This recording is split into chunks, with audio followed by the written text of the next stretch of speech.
यह एक पुरानी गुफा की कहानी है जो एक पहाड़ी के नीचे स्थित थी। गांव के लोग इस गुफा से डरते थे और इसे चुड़ैल की गुफा कहते थे। कई सालों पहले इस गुफा में एक रहस्यमयी औरत रहती थी जिसे लोग चुड़ैल मानते थे। यह कहानी उसी औरत की है जिसके चारों ओर रहस्य और डर का माहौल फैला हुआ था।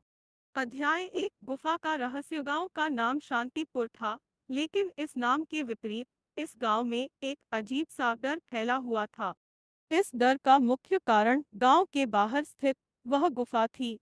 गुफा बहुत पुरानी थी और लोगों का मानना था कि उसमें एक चुड़ैल रहती है। यह गुफा इतनी गहरी और भयानक थी कि कोई भी व्यक्ति वहां जाने की हिम्मत नहीं करता था। गांव के बुजुर्गों का कहना था कि गुफा में जाने वाले लोग कभी वापस नहीं लौटे। अध्याय 2 चुड़ैल का आगमन। कहानी की शुरुआत लगभग 100 साल पहले हुई जब गांव में एक रहस्यमयी औरत आई। उसका नाम सवित्री था। वह बहुत ही सुंदर और आकर्षक थी, लेकिन उसकी आंखों में कुछ ऐसा था जो लोगों को डराता था। सवित्री गांव में अकेली रहती थी और उसकी गुफा में एक रहस्यमयी पुस्तक थी जिसमें जादुई मंत्र और तंत्र लिखे हुए थे। गांव के लोग उससे दूर रहते थे, लेकिन एक रात कुछ अजीब हुआ।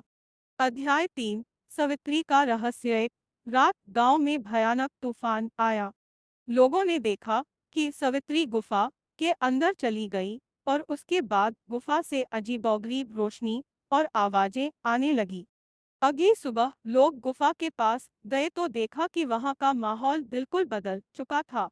गुफा के चारों ओर अजीब से फूल उग आए थे और वहां की हवा में एक अजीब सी गंध थी। लोग और भी डर गए और उन्होंने फैसला किया कि अब कोई भी गुफा के पास नहीं जाएगा। अध्याय 4 गांव की हिम्मत। सालों बीत गए और सवित्री की कहानी धीरे धीरे गांव में एक दंतकथा बन गई। गांव में एक युवक था जिसका नाम अर्जुन था। अर्जुन बहुत ही साहसी था और वह इन कहानियों पर विश्वास नहीं करता था। उसने ठान लिया कि वह गुफा के अंदर जाएगा और सच्चाई का पता लगाएगा। एक दिन वह अपनी तलवार और मशाल लेकर गुफा की ओर बढ़ गया। अध्याय 5 गुफा का अन्वेषण। गुफा में प्रवेश करते ही अर्जुन ने देखा कि गुफा अंदर से बहुत बड़ी और रहस्यमयी थी। वहां की दीवारों पर अजीब अजीब चित्र बने हुए थे। अर्जुन ने अपनी मशाल से रोशनी की और गुफा के अंदर और गहराई में चला गया। अचानक उसे एक कमरा दिखा जिसमें बहुत सारी किताबें और औजार रखे हुए थे। उसने एक किताब उठाई और पढ़ना शुरू किया। अध्याय 6 चुड़ैल का सामना। अर्जुन को पता चला कि सवित्री कोई चुड़ैल नहीं थी, बल्कि एक विदुषी थी जिसने जादू टोने की विद्या में महारत हासिल की थी। उसने इस विद्या का उपयोग गांव की भलाई के लिए किया था, लेकिन लोग उसे समझ नहीं पाए और उसे चुड़ैल मान लिया। तभी अचानक अर्जुन के सामने सवित्री की आत्मा प्रकट हुई।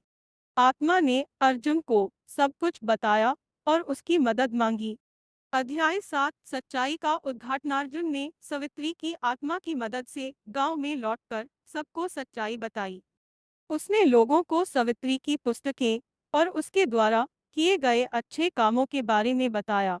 धीरे धीरे गांव के लोगों ने सवित्री को समझा और उसे सम्मान दिया।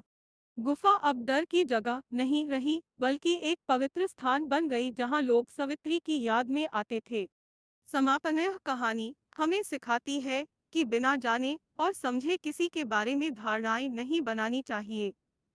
सवित्री, जो एक चुड़ैल मानी गई, वास्तव में एक महान विदुषी थी जिसने गांव के लिए बहुत कुछ किया। उसके बलिदान और ज्ञान को समझने में गांव वालों को बहुत समय लगा।